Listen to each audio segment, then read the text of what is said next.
Hello students, welcome to Restart. मैं हूं शुभम गुप्ता और आज हम class 10th Hindi course B का ये काफी कमाल का चैप्टर निदा फाजली जी का अब कहा दूसरों के दुख से दुखी होने वाले, इसको शॉर्ट में पर एकदम बेहतरीन तरीके से चैप्टर की कोर वैल्यू के साथ हम यहां पे इसे समझने जा रहे हैं। देखिए, हिंदी में हर पार्ट की एक आत्मा, हर चैप्टर की एक कोर वैल्यू होती है। जब आप चैप्टर की कोर वैल्यू को समझ जाते हो, फिर उस चैप्टर से जुड़ा हर सवाल जो है आप कर पाते हो। मैं इस वीडियो में इसी चैप्टर से जुड़े 4-5 बोर्ड के क्वेश्चन आपको कराऊं, ठीक है, लेकिन अगर मैंने आपको इस चैप्टर की कोर वैल्यू बता दी ना, तो उसके बाद पिछले 10 साल में भी इस चैप्टर से कोई भी क्वेश्चन पूछा गया हो तो आप बता दो। कहानी जानना इंपॉर्टेंट नहीं है कि चैप्टर में 2-3 कहानियां, नहीं, इंपॉर्टेंट है कि चैप्टर की कोर वैल्यू क्या है। इस सभ्यता में जो कुछ नहीं जानते, जैसे पूज्यपाद श्री गोस्वामी तुलसीदास जी महाराज, मेरी पात्रता नहीं है कि मैं उनके बारे में आपको बताऊं, पर फिर भी समझ सको इसलिए समझा रहा हूं। वो है ना, वो क्या कहते हैं, भगवान को साक्षी मान के कि उन्हें जो भी प्राप्त है अपने जीवन में, वो केवल इन 2 अक्षरों से, रा और म, राम, इन्हीं से प्राप्त है। क्या केवल 2 अक्षर पढ़ लेने से सब, हाँ, सब आ जाएगा? ज्ञान, भक्ति, वैराग्य, वेद, जो बड़ा बड़ा गूढ़ रहस्य है कि ब्रह्म को जान लेने वाला ब्रह्म समान हो जाता है, ऐसा गूढ़ रहस्य भी कितनी सरलता में वो लिख देते हैं। भक्ति के बारे में, अष्टांग योग के बारे में, समर्पण के बारे में, आश्रय के बारे में, नाम के बारे में, नाम जब, अब हर चीज में जो केवल 2 अक्षरों को जिसने पढ़ लिया, अरे जो उल्टा बोलते थे, मरा मरा मरा, वो भी तो आप इस दिन उदाहरणों से समझिए। जिस प्रकार जिसने प्रभु को जान लिया, परमात्मा को जान लिया, वो हर आत्मा को जान सकता है। उसी तरीके से उसके लिए कुछ और जानना शेष नहीं रह जाता।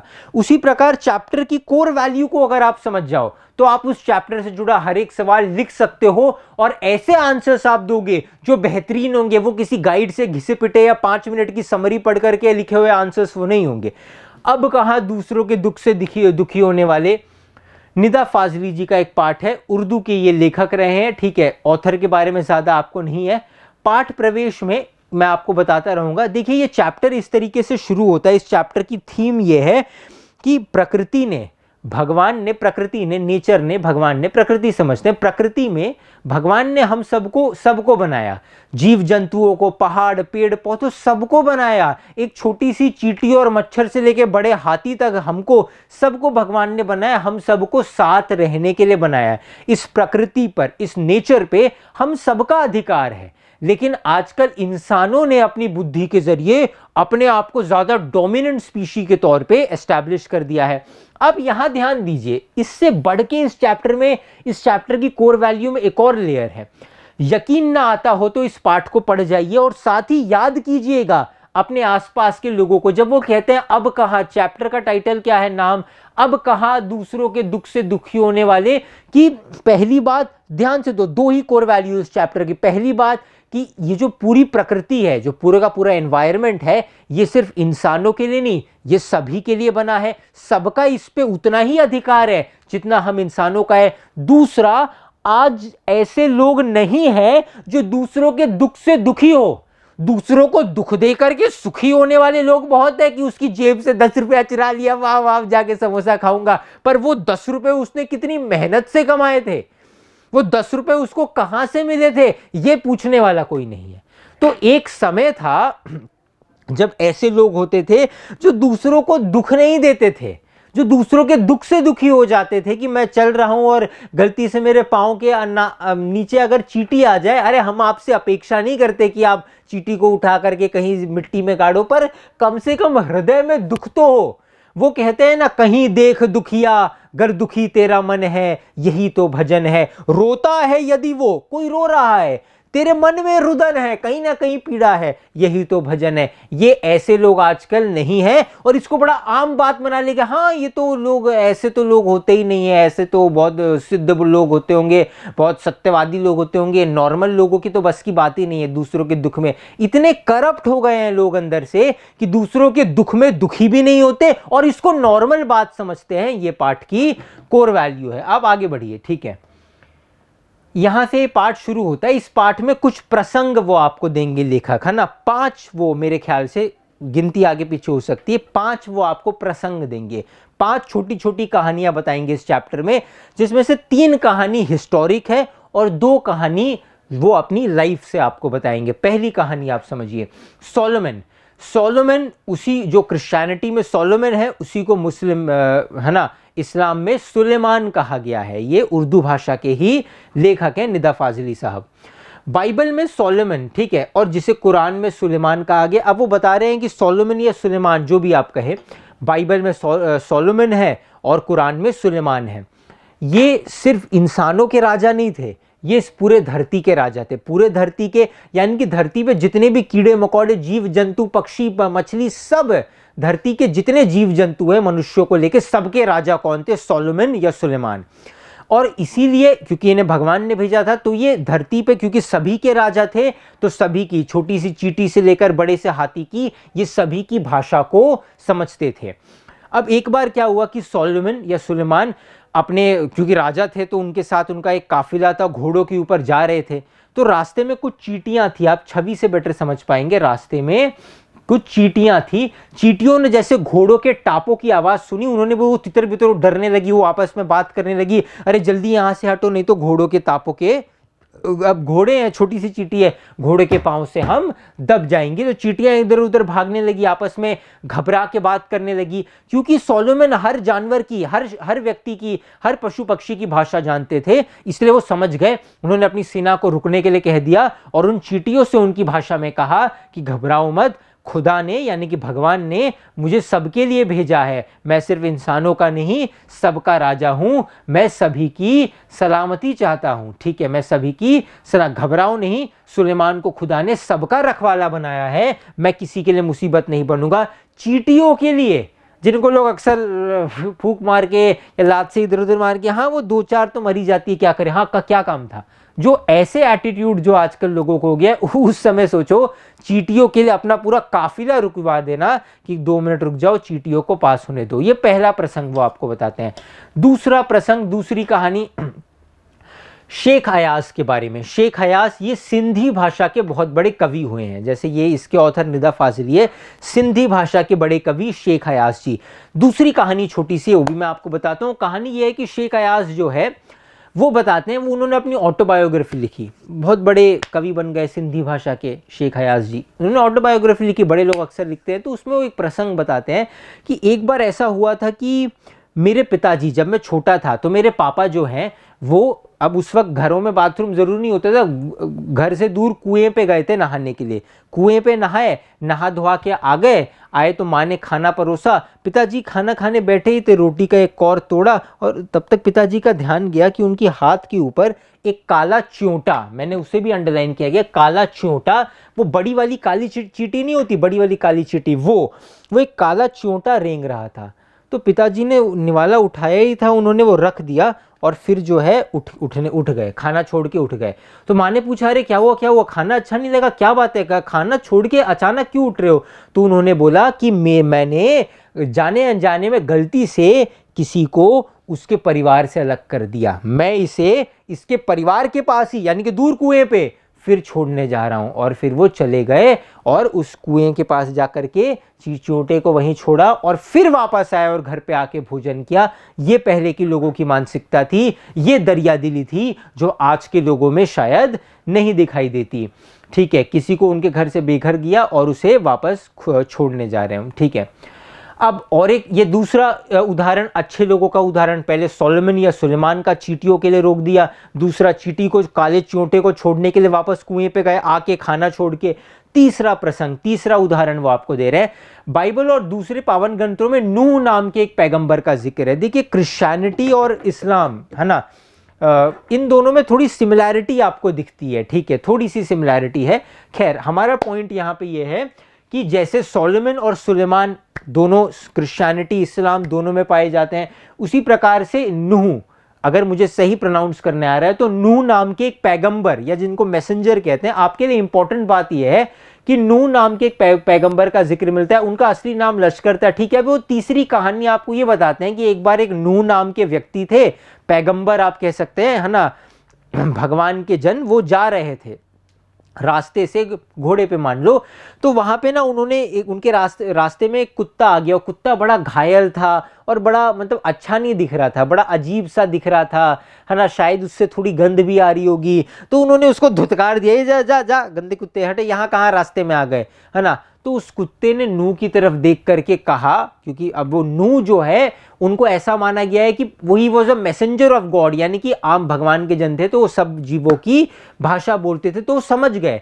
तो कुत्ते ने वहां उनसे कहा था कि क्या कहा था कि ना मैं अपनी मर्जी से कुत्ता हूं, ना तुम अपनी पसंद से इंसान हो, बनाने वाला सबका तो वही एक है, मुझे बनाने वाला तुम्हें बनाने वाला एक ही है। ना मैं अपनी मर्जी से कुत्ता बनाऊं, ना तुम अपनी मर्जी से इंसान बने हो, तुम्हें उसने इंसान बना दिया, भगवान ने, है ना, आपको इंसान बना दिया, मुझे श्वान बना दिया, डॉग बना दिया। तो इसमें क्या इतनी इतराने की बात है। अब ये बात इतना ज्यादा इतना टच कर गई नूह को कि फिर वो दिन भर रोते रहे। ठीक है, मट्टी से मट्टी मिली खो के सभी निशान, किसमें कितना कौन है कैसे वो पहचान दे। कि जैसे हमारे सनातन संस्कृति में किसी का भी क्रियाकर्म किया जाता है, यानी कि शरीर को अग्नि में प्रवाहित कर दिया, यानी कि अग्नि में, यानी कि चिता को जला दिया जाता है, तो जलने के बाद राख बचती है ना। आप किसी जानवर की, ये मेरा तरीका है एक्सप्लेन करने का। मान लो किसी पक्षी है, आपने उसकी चिता को अग्नि दे दी, वो भी राख बन गया, आपकी भी राख बन गई। अब वो राख को मिला दोगे तो पता नहीं चलेगा कौन सी राख किसकी है। तो ये हम सबको, हाँ, ये देह माटी का बना है, ये माटी का तन है, बूंद पड़ी गली जाई, है ना, 2 दिन की जिंदगानी, जिंदगी 2 दिन की है। ये शरीर मिट्टी का है, ये धरती का ही एक हिस्सा है, धरती में ही वापस समा जाएगा। ठीक है, अब उसके बाद महाभारत में एक और उदाहरण वो देते हैं जो बहुत, ये और ज्यादा छोटा है, युधिष्ठिर।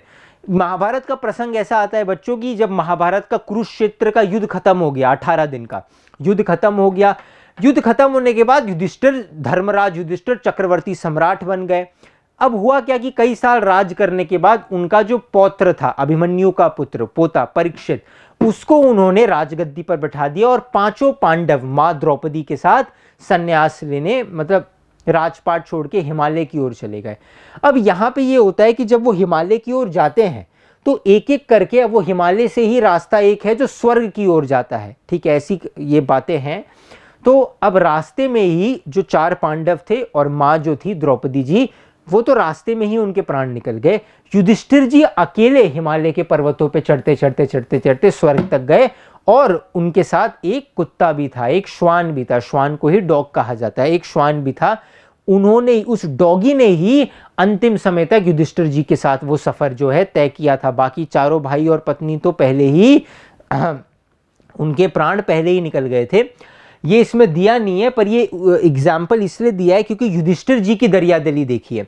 कहानी में आगे ये होता है, युधिष्ठिर जी की दरियादिली क्या थी कि वहां पे जब वो गए तो स्वर्ग तक पहुंच गए, तो स्वर्ग के द्वार उनको दिख गए हिमालय से होते हुए। हिमालय में बहुत सारे गुप्त रास्ते हैं, तो चढ़ते जाते स्वर्ग के द्वार, तो वहां देवता स्वयं धर्मराज युधिष्ठिर है, सब प्रणाम करने लगे। पांडव है, पांडुपुत्र पांडव है ना। और फिर उन्होंने उनको, युधिष्ठिर जी को बोला कि आप आइए स्वर्ग में, है ना, आइए, आपका स्वर्ग में बहुत स्वागत है, आपने अद्भुत जीवन जिया, आइए स्वर्ग में, आपको कोई दुख, कोई कष्ट, कोई शारीरिक पीड़ा नहीं होगी, आइए स्वर्ग में। लेकिन ये क्या, ये श्वान, ये डॉगी थोड़ी, अरे कुत्ते थोड़ी स्वर्ग में रहते हैं, इसको यहीं छोड़ दीजिए, आप आ जाइए। तो युधिष्ठिर जी ने मना कर दिया कि ये, जब मैं अपनी पत्नी और अपने भाइयों के साथ निकला था तब से ये मेरे साथ है और अब तक है, तो या तो आप हम दोनों को ही स्वर्ग में जगह दीजिए, अन्यथा मुझे भी स्वर्ग नहीं चाहिए। और वो जो श्वान थे, वो जो डॉगी थे, वो कोई साधारण नहीं थे, वो स्वयं यमराज थे जो परीक्षा ले रहे थे। तो यहां पे एक और दरियादिली का उदाहरण, सबसे पहले सोलोमन या सुलेमान की दरियादिली का उदाहरण की चींटियों के लिए रोक दिया।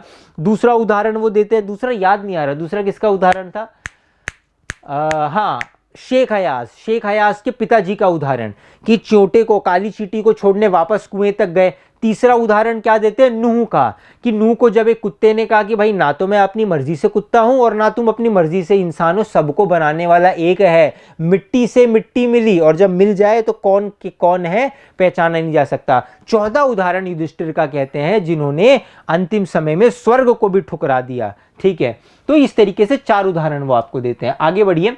अब यहां पे वो एक बात कहते हैं कवि, इसके बाद वो अपने जीवन से और 2 उदाहरण देंगे और ये चैप्टर यहीं पे खत्म हो जाएगा। संसार की रचना भले ही कैसे हुई हो, मतलब आजकल ना लोग इस बारे में बड़े बात करते हैं, द क्रिएशन ऑफ यूनिवर्स, कैसे बिग बैंग हुआ होगा या भगवान ने सृष्टि बनाई। ये दुनिया आखिर किसने बनाई, कैसे बनी? अरे वो जैसे भी बनी हो, ज्यादा इंपॉर्टेंट यह है कि जब ये दुनिया बन गई है और हम सब इस दुनिया में रहते हैं, यानी कि हम सब इंसान, सारे जीव जंतु सब, तो इस दुनिया पे सबका समान, सबका बराबर का अधिकार है। हम ऐसा नहीं कह सकते कि इंसान ज्यादा स्मार्ट है तो वो रहेंगे, नहीं, हर किसी का इस दुनिया में रहने का बराबर का अधिकार है। मैं ये नहीं कह सकता कि मैं इस घर का अगर रेंट पे करता हूं, भाड़ा देता हूं, तो इस घर में छिपकली को रहने का क्या अधिकार है, कॉकरोच को रहने का क्या? हाँ, मैं अपनी तरफ से सफाई रखूंगा कि वो ना आए तो चलो, मैं उनको बाहर फेंकने मतलब उठा के बाहर कर दूंगा घर के, पर मैं ये कभी नहीं कहूंगा कि इस घर में, इस शहर में रहने का केवल मेरा ही अधिकार है। ये वो यहां पे कह रहे हैं, ठीक है। और आज की दुनिया में क्या क्या बदलाव आ रहे हैं, ठीक है। पहले जीवन बड़ा अच्छा था, पहले लोग गांव में रहते थे, एक दूसरे के साथ खेलते थे। आज का जीवन छोटे छोटे कमरों में, आजकल बिल्डर्स भी जो दीवारें बनाते हैं, आपने नोटिस किया होगा, पहले आज से 10 साल पहले जो फ्लैट बनते थे उनके साइज बड़े होते थे, आजकल थोड़े छोटे होने लगे। आज समझ रहे हो, ये आप समझ रहे हो, जिंदगी धीरे धीरे कहाँ हमारे गांव के घर, फिर कहाँ फ्लैट प्लॉट, फिर कहाँ छोटे फ्लैट, और कहाँ आज ये जिंदगी सिमटती जा रही है। धीरे धीरे जीवन जो है सिमटता जा रहा है, ठीक है। दीवारें गिरती जा रही है, जीवन सिमटता जा रहा है, प्रदूषण फैलता जा रहा है, पशु पक्षी भागते जा रहे हैं, मौसम भी आसपास अजीब सा हो रहा है, ठीक है ना। पेड़ों को लोगों ने रास्ते से हटाना शुरू कर दिया, डिफॉरेस्टेशन, पेड़ हटाओ, है ना। और गर्मी से ज्यादा गर्मी, बेवक्त की बरसातें, ये सब क्यों हुआ है? क्योंकि हमने प्रकृति के साथ अन्याय किया है, ठीक है। अब यहाँ पे वो आपको एक उदाहरण देते हैं एक स्टोरी से, वो छोटी सी स्टोरी है, वो एक एग्जाम्पल है, स्टोरी नहीं है, कि प्रकृति की हम क्या कर रहे हैं, पेड़ काटे जा रहे हैं, प्रदूषण किए जा रहे हैं, पर प्रकृति के सहने की एक सीमा होती है। वो उदाहरण देते हैं कि आज से कुछ साल पहले, पाठ लिखने से कुछ साल पहले, मुंबई में जो बड़े बड़े बिल्डर थे, वो सोचते थे हाँ समंदर है, एक काम करो, समुद्र को थोड़ा पीछे ढकेल के यहाँ बिल्डिंग बना दो। ऐसा होता है, क्या किया जाता है कि जैसे ये समुंदर है बेटा, तो अब समुद्र, बीच समुद्र में नहीं, पर समुद्र की लहरें आती जाती रहती है ना, तो क्या करते हैं कि समुद्र की लहरें मानो इस पॉइंट तक आती है, तो यहाँ पे क्या करते हैं, यहाँ पे है ना बहुत सारा बालू डाल के इसको ऊपर कर देते हैं, इस एरिया को भरवा देते हैं, ऊपर कर देते हैं, यहाँ पे बड़ी बड़ी दीवारें बना देते हैं, है ना, और फिर इसके इस तरफ जो है बिल्डिंग बना देंगे। तो अब समुद्र की लहरें जो पहले इतनी दूर तक आती थी, अब क्योंकि यहाँ आपने ऊंचा कर दिया तो यहीं से आके लौट जाएगी, फिर कोई और बड़ा कर देगा तो यहीं से आके लौट जाएगी, फिर कोई यहाँ कर देगा तो फिर यहीं से आके लौट जाएगी। तो वो इस तरीके से उदाहरण देते हैं कि समुद्र ने पहले अपने पाँव पसार रखे थे, ये लोग उसको पीछे ढकेलते गए, उसने अपने पाँव किए, उसके बाद फिर वो खड़ा हो गया। अब जब खड़े होने की भी जगह नहीं आई तो समुद्र ने फिर अपना क्रोध दिखाया, और एक दिन ऐसा हुआ कि अपनी लहरों पे 3 बड़े बड़े जहाजों को गेंद की तरह 3 अलग अलग दिशाओं में समुद्र ने फेंक दिया। यहां पे एक बहुत अच्छी लाइन है जहां मुझे लगता है जिसके ऊपर वो आपसे क्वेश्चन पूछ सकते हैं, वो ये है, जो जितना बड़ा होता है उसे उतना ही कम गुस्सा आता है। इसका क्या मतलब है? इस लाइन का, कौन सी लाइन का बात हो रहा है? जो जितना बड़ा होता है उसे उतना ही कम गुस्सा आता है। बड़ा यानी कि जो व्यक्ति जितना अच्छा है, यहाँ पे बड़े यानी कि साइज की बड़े की बात नहीं हो रही, आप हृदय से कितने उदार हैं, आप कितने महान हैं। जो व्यक्ति जितना महान होता है, जितना अच्छा होता है, हृदय से जितना उदार होता है, उसे अच्छे लोगों को गुस्सा कम आता है, पर जब आता है तो बड़ा भयंकर गुस्सा आता है। वही हमारे रघुनाथ जी, श्री राम जी, जिनका नाम लेके हमने इस पाठ को शुरू किया था, वही रघुनाथ जी जब, अब आपको पता है कि वो गए, हनुमान जी पता लगा के आ गए कि हमारी माँ जो है वो यहाँ पे लंका में है, अशोक वाटिका में। अब भारत और लंका के बीच में समुद्र है, तो पहले श्री राम जी ने 3 दिन उपवास रख के, व्रत करके, बिना खाए, बिना खाए पिए, बिना समुद्र देवता से प्रार्थना की कि आप मार्ग दे दीजिए। नहीं माने, है ना, तो नहीं माने। फिर जब राम प्रकोप, और लाओ लक्ष्मण मेरा बाण लाओ, एक ही बाण से मैं इस पूरे समुद्र को सुखा दूंगा, और वो सुखा सकते हैं। कौन है? अजित भगवान है। अरे समुद्र क्या, ऐसे अनेकों समुद्रों की रचना उन्होंने की, पर फिर भी उन्होंने समुद्र से मार्ग मांगा, समुद्र ने मार्ग नहीं दिया, तो 3 दिन उपवास किया। जब देखा अब भी नहीं मार्ग दे रहा, तो फिर जब उन्होंने अपना क्रोध दिया तो फिर समुद्र प्रकट हो गए तब आकर के, है ना, आप समझ रहे हो। उसी प्रकार वो कह रहे हैं कि समुद्र को भी पहले बिल्डरों ने पीछे ढकेला, पहले तो ढकेलता गया, जब उसको क्रोध आया फिर उसने अपना रूप दिखाया, 3 जहाज़ों को 3 दिशाओं में गेंद की तरफ फेंक दिया। ठीक है, लोग बहुत ज़्यादा इससे डर गए। अब आगे बढ़िए। मेरी माँ कहती थी, अब वो अपनी माँ के बारे में बात करते हैं निदा फाजली जी। माँ कहती है कि सूरज ढले तो यानी कि जब सनसेट हो, आज भी आपने सुना होगा, हमारे घरों में बड़ा सौभाग्य है अगर आपको सुनने को मिलता है कि सूरज डूबने के बाद पेड़ से पत्ते मत तोड़ो, फूल मत तोड़ो, नहीं, उन्हें भी कष्ट होता है। नहीं, मेरे को तो अभी फूल चाहिए, चाय बनाना है, वो पत्ता ले लो। नहीं यार, ऐसा नहीं करते हैं, उनके बारे में भी सोचना चाहिए। नहीं करना चाहिए ऐसा। मेरे गुरुजी ये कहानी सुनाए थे। मेरे गुरुजी ने एक बार अपने लेक्चर में कहानी सुनाई थी कि कई बार क्या होता है, जब बच्चे छोटे होते हैं ना, हम भी जैसे छोटे थे, बच्चे छोटे होते हैं, तो कोई पेड़ होता है, उसकी टहनियाँ होती है, उसमें पत्तियाँ होती हैं, तो हम लोग जाते थे और कूद करके, है ना, पत्तियाँ तोड़ लेते थे या 1-2 छोटी छोटी टहनियाँ तोड़ लेते थे, और उसके बाद जो है उसकी टहनी से कान खुजाते थे, है ना, ऐसे करते थे। एक बार ऐसा हुआ, मानो कि मैं गया और फिर पेड़ की टहनी थी, मन किया कि फिर कूद के 2-4 पत्तियां तोड़ लूं, लेकिन इस बार पता नहीं क्यों मन नहीं किया, उसमें भी तो प्राण है, जाने दो, और मैं चला गया। उस दिन भले ही मुझे वो प्राप्त नहीं हुआ, पर एक अजीब सी शीतलता, एक अजीब सी प्रसन्नता हृदय में आई। आप समझ पा रहे हो, इसकी बात यहाँ पे हो रही है। तो वो बहुत सारी अच्छी चीज़ें उनकी माएँ कहती थी कि शाम के वक्त फूल मत तोड़ो, दरिया पर जाओ तो उसे सलाम करो, समुद्र पे जाओ, दरिया पे, किसी पवित्र नदी या समुद्र पे जाओ, कोई भी नदी है, हमारे यहाँ तो नदियों को माँ माना गया है, माँ, नदी या समुद्र पे जाओ तो उसे सलाम करो, यानी कि प्रणाम करो। और कबूतरों को मत सताया करो, वो हज़रत मोहम्मद के अजीज़ हैं। मुर्गे को परेशान मत करो, वो मोहल्ले में सबसे पहले वही अजान देता है, यानी कि वही जगाता है सबको। सबकी पूजा एक सी अलग अलग है रीत, मस्जिद जाए मौलवी, कोयल गाए गीत। यहाँ पे वो ये कहना चाह रहे हैं कि सिर्फ इंसान पूजा करते हैं ऐसा नहीं। जैसे एक मुर्गा जब सुबह सुबह बांग देता है तो वो ऐसा लगता है लेखक की माँ को कि वो अजान कर रहा है, जैसे मस्जिदों से होती है। वैसे कोयल गीत गाती है और मस्जिद में जैसे गाना बजाना होता है। तो हर व्यक्ति मतलब हर जानवर, प्रकृति का हर जीव भगवान की मतलब सेवा करता है। ग्वालियर में अब चैप्टर एंड होगा, अब वो आपको 2 कहानियां बताएंगे। अब तक उन्होंने आपको हिस्टोरिक एग्जाम्पल्स दिए, उनकी माता जी जो कहती थी वो आपको बातें बताई। अब वो आपको अपनी लाइफ से 2 एग्जाम्पल देंगे और फिर वो आपके ऊपर छोड़ देंगे कि आप डिसाइड करो कि आज से कुछ समय पहले मेरी माँ कैसी थी और समय कितनी तेजी से बदल गया कि आज मेरी बीवी कैसी है। आप देखो, वो उदाहरण दे रहे हैं कि ग्वालियर में हमारा एक मकान था पहले, अपनी मम्मी के साथ, वही मम्मी जो लेखक से, वही अम्मी जी जो लेखक से, वही माँ जो लेखक से कहती थी कि नहीं शाम के वक्त फूल मत तोड़ना, पेड़ पौधों को सताना मत शाम के वक्त, ये सही नहीं है, दरिया पे जाओ तो उससे सलाम करना, कबूतरों को तंग मत करना, मुर्गे को भी नहीं क्योंकि वो सबसे पहले अजान वही करता है। ये जो अच्छी अच्छी बातें सिखाने वाली मम्मी के साथ जब लेखक छोटे थे निदा फाजली जी, तो ग्वालियर में रहा करते थे। अब एक बार क्या हुआ था कि मकान में, आपको शॉर्ट में कहानी बताता हूँ। क्या होता है जब बड़े बड़े घर होते हैं ना, तो घरों में रोशनी आने के लिए ना ऊपर छतों, अब पता नहीं छत समझ रहे हो, मतलब घरों में ऊपर ना ऐसे विंडो बनाई जाती है। विंडो भी वो सही नहीं होगा, अरे रोशनदान नहीं समझते क्या? चलो ड्रॉ करके बताता हूँ। अरे 2 मिनट लगेगा यार, बहुत लंबी ड्राइंग नहीं बनाऊंगा। जैसे मान लो एक घर की बड़ी सी दीवार है ना, बड़ी सी दीवार है घर की, तो क्या करते हैं कि यहाँ ना घर पे ना यहाँ कुछ डिज़ाइन बनाए होते हैं ऊपर की तरफ, ठीक है। कहाँ बनाए होते हैं? ऊपर की तरफ, ठीक है। इंसान छोटा ही होता है, मतलब दीवार जैसे कि बहुत बड़ी है, तो इंसान मानो यहीं पे है, इंसान यहीं पे है, ठीक है। तो घर के ऊपर दीवार में कुछ डिज़ाइन बनाई जाती है। जैसे हमारे गांव में जैसे कुछ लोग यहाँ पे स्वास्तिक का चिन्ह बना लेते हैं और यहाँ से रोशनी अंदर आती है, यानी कि दीवार, जैसे मान लो ये बड़ी सी दीवार है और यहाँ ऊपर छोटे छोटे वो बनाए जाते हैं कि रोशनदान कहते हैं उसको, कि रोशनी जो है उससे अंदर आएगी, ठीक है।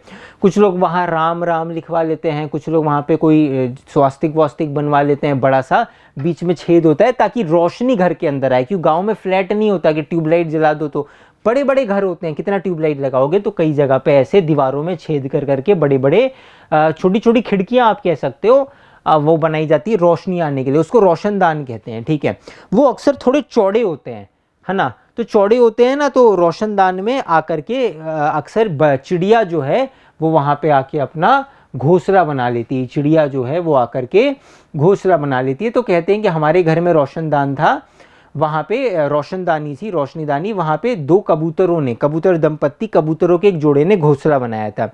एक बार क्या हुआ, हालांकि ऊंचा होता है पर बिल्लियां जो है वो ऊंची जगह पे चढ़ती है। एक बार एक बिल्ली ने जोर से ऊपर झपट्टा मार के, दो अंडे दिए थे, झपट्टा मारा तो उनका घोंसला हिल गया, एक अंडा जो है नीचे गिर के टूट गया।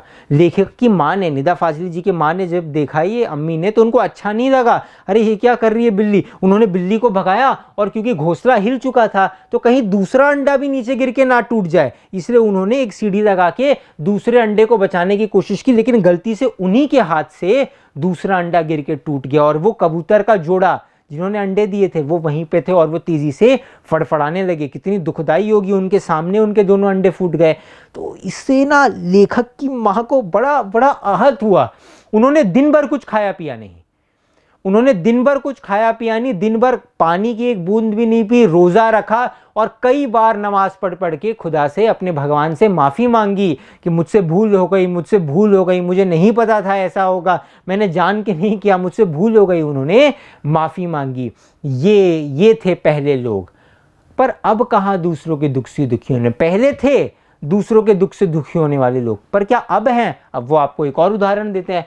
अब वो उदाहरण देते हैं अपनी पत्नी का।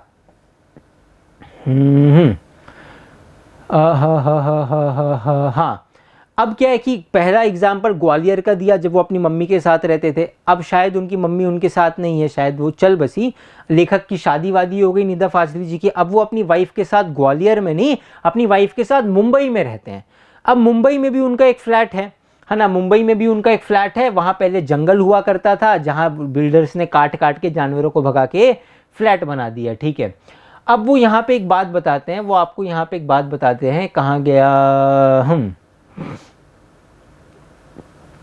हाँ, फ्लैट के मचान पे। अब उनका फ्लैट जो है, उनके फ्लैट का जो छत है, यानी कि फ्लैट में बालकनी में जो छज्जा होता है उसके आसपास कहीं मचान पे इतना ही लिखा है, यानी कि उनके फ्लैट में कबूतरों ने, अब लेखक ग्वालियर नहीं, बम्बई में जहाँ अपनी पत्नी के साथ रहते हैं, उनके फ्लैट में कबूतरों ने घोंसला बना लिया है।